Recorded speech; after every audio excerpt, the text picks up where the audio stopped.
Well timer, hari ini saya kembali ke International Minangkabau Airport. Kali ini dalam mengantarkan student kita untuk lanjut S3 ke Australia. Siapa dia? Mari kita lihat.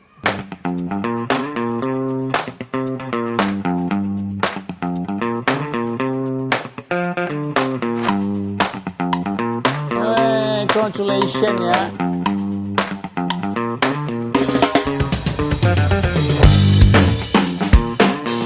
Well timer, jumpa lagi dalam edisi International Minangkabau Airport bersama dosen kita, dosen muda yang siap-siap untuk terbang ke Australia untuk melanjutkan S3-nya. Luar biasa. Beliau adalah awardee dari Australia Award Scholarship. Nih tasnya nampak langsung nih ya. Waduh. One day I will become awardee as well ya. Mohon doanya dan mohon trik-triknya juga. Nah Pak Bobby udah sampai pada tahap ini ya. Ini such a like amazing step that you have done so far.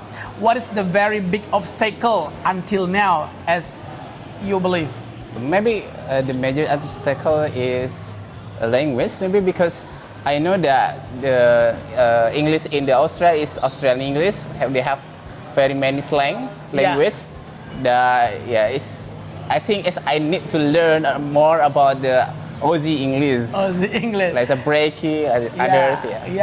And then Pak Bobby ini kan AS such as like very difficult to achieve ya. Nah ini dan juga di tengah-tengah bahwa banyak mahasiswa keperawatan yang saya temuin ya, itu tidak mau merantau ke luar negeri untuk kerja kah atau untuk kuliah kah. Nah apa sih yang membuat Pak Bobby breakthrough dan memberikan inspiring bagi mereka? Oke, pertama memang dari dulu tuh pengen kuliah di luar negeri, jadi pengen bandingkan gitu. Jadi bagaimana sih kuliah dalam negeri dan di luar negeri? Karena biasanya tuh kalau kuliah di luar negeri itu dosennya lebih gampang ditemui. Jadi reachable, kita bisa banyak diskusi. Tapi kalau di Indonesia biasanya semakin dewa dosen, semakin nggak bisa diakses ilmunya gitu. Jadi pengen belajar berapa humble dosen-dosen di situ. Jadi mudah-mudahan ketika balik ke Indonesia menjadi lebih humble lagi jadi dosen. Okay, luar biasa ya. That's that I really concern to my student because they are university student as well, where they're waiting from the morning to afternoon to meet the dosen, with the lecturer, but it's okay. Anyway, Pak Bobby sebagai dosen muda, ini kan juga menginspirasi dosen-dosen UNAN yang masih juga memperjuangkan S3-nya. Kira-kira sebagai awardee Australia Award Scholarship, apa sih yang paling perlu mereka siapkan selain bahasa? Oke, yang pertama adalah untuk Australian Award Scholarship memang penekannya adalah pada akademik ya. Jadi teman-teman kayak mesti perbanyak publikasi, terus penelitian internasional, terus kemudian juga kegiatan-kegiatan yang mempunyai dampak langsung kepada masyarakat, sehingga akhirnya masyarakat itu mendapatkan manfaat sesuai dengan bidang kita. Gitu. Contohnya dalam bentuk bencana ataupun dalam cancer, bagaimana screening cancer dan lain-lain. Susahnya AS itu bisa dilewatin kalau Anda punya publikasi yang bagus, itu kolaborasi internasional. Pak Bobby juga sudah kolaborasi ya sebelum ini dengan pihak Australia ya. Iya, betul. Dan juga terlibat conference. Jadi pentingnya bagi seorang dosen muda untuk keep update your conference experience and also your publications, and then don't forget to do unpaid social community service ya, langsung dirasakan oleh masyarakat sesuai background keilmuan. Kalau keperawatan, nah ini unpaid-nya seperti apa. Nah, tadi mahasiswanya masih malas nih, karena culture tadi ya, orang tua nggak ngizin. Itu gimana tanggapan sebagai dosen muda nih, mengedukasi dan memotivasi anak-anak mahasiswanya? Ya, biasanya kan kalau orang tua itu nggak percaya karena kita dianggapnya masih kecil kan. Terus kemudian mereka itu bakal percaya kalau kita udah bukti gitu. Jadi sebenarnya yang paling pertama adalah bagaimana meng-convince mereka itu bisa percaya, terus kita bisa mendeliver buktinya dengan baik ya. Jadi pertama yang mungkin kalau kita jadi mahasiswa, kita buktikan jadi mahasiswa yang baik, lulus tepat waktu, IP-nya juga IP yang bagus, kemudian ya kita berprestasi. Nah itu akan, oh ini kayaknya nih bisa dipercaya nih anak ini. Nah kemudian kita ketika mengambil langkah lebih jauh lagi, ya pokoknya adalah ke luar negeri, ya mungkin akan lebih dipercayai ya.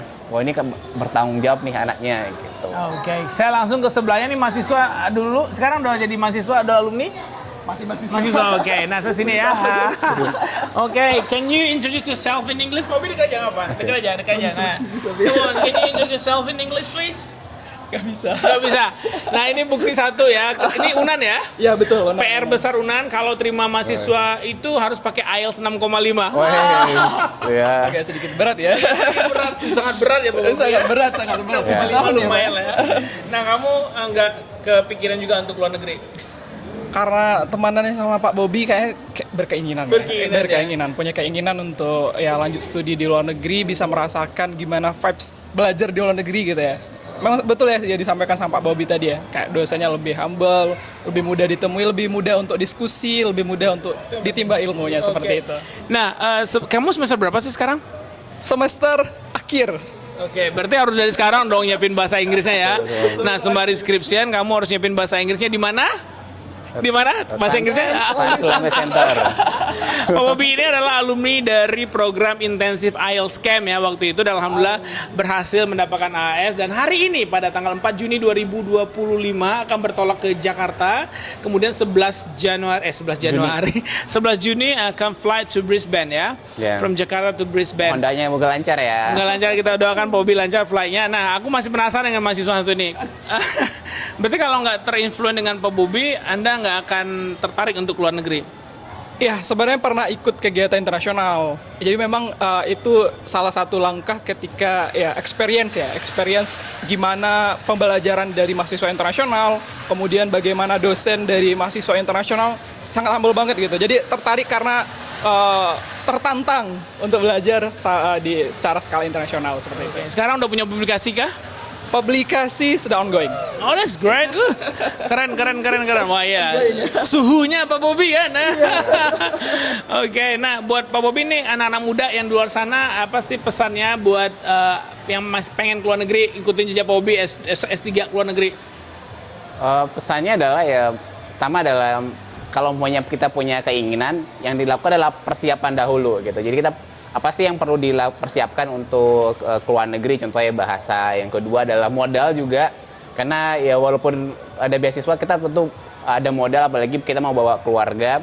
Terus juga mungkin dari izin orang tua, terus punya doa orang tua, itu merupakan satu persiapan juga ya ketika semuanya kita mau ke luar negeri. Jadi KPU ya, keinginan, persiapan, usaha. Wah, KPU, gue pikir Komisi Pemilihan Umum. Jadi keinginan, persiapan, dan usaha. That's gonna be great ya.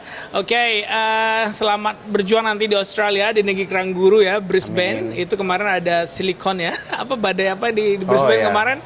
Dan semoga nggak culture shock juga, tapi pasti yakin pasti balik ke Indonesia yang culture shock. Bukan pas sampai sana. Karena gitu ya, perlu kembali lagi ya. Reverse culture shock. Kita angkat shock dengan culture kita sendiri yang biasa udah tidy up everything, messy di mana-mana, terus kita very clean, and then pas kembali lagi baru kita culture shock.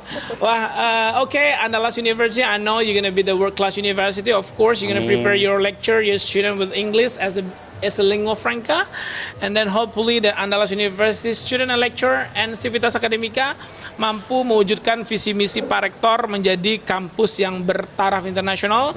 Indikasi yang pertama adalah dengan banyaknya international student ke kampus Unan. My question, why they need study at Andalas University? Apa sih bergen kita sebagai kampus sehingga mendatangkan international student ya? Nah, kalau kita masih berbenah dengan kemampuan bahasa Inggris, dengan publikasi bahasa Inggris, dengan environment yang masih kita perlu tingkatkan. Seperti Pak Bobby jauh-jauh belajar ke Australia, pastinya ada yang menarik di sana. Betul ya? Ada yang menarik di sana, tentu juga keilmuan, terus social life-nya nanti seperti apa, city-nya juga seperti apa, sehingga capek-capek pulang kuliah atau pulang ngampus atau kan sampai jam 3 pagi nih, bahkan sampai nggak tidur nanti ya, selama menikmati PhD-nya, permanent head damage-nya. Nanti pulang-pulang dari kampus nanti akan menikmati suasana kota yang cantik ya. Semoga nggak habis itu nggak hair damage ya. Kalau hair damage tenang, sekarang banyak penumbuh rambut implan. Ya? Bisa datang ke Turki, murah. Wah, luar biasa, saya senang sekali Pak Bobby, dan saya terima kasih banyak banget sudah menginspirasi banyak anak-anak muda di Indonesia, khususnya di UNAN. Khususnya lagi adalah ini anak keperawatan ya, yang semoga mereka juga bisa mengikuti jejak Pak Bobby, dan juga UNAN berbenah untuk menjadi world class university, the real world class university. Dengan ada Pak Bobby di sana, tentu akan ada banyak kerjasama yang bisa dilakukan antara Andalas University dengan kampusnya adalah Queensland University of Technology. yang teknologinya ya, Iya, not the University of Queensland. Bukan. That's different ya. Di dua QT dan UQ. Ya. Nanti nggak apa, kita juga akan koordinasi jaga sama Bobby selama di Australia, sehingga Time Language Center yang sudah sama dengan the University of Queensland dan dengan QT juga nanti. Terima kasih banyak. Sampai jumpa di edisi Kata Mereka, edisi International Minangkabau Airport dengan student-student Time yang akan melanjutkan studi juga ke luar negeri. Ada satu lagi Bu Mala yang akan berangkat tanggal 21 Juni. 21 Juni ya. Yes. Betul. Nah, ini belakangan yang lulus besok dosen semua nih di Time. Jarang ya S2. Semoga kamu segera ya lulus S1, kemudian lulus S2. Jangan lupa belajar bahasa Inggris di Times Language Center. Oke, terima kasih. Sampai jumpa. Safe flight via Manila to Australia. And then, bye-bye.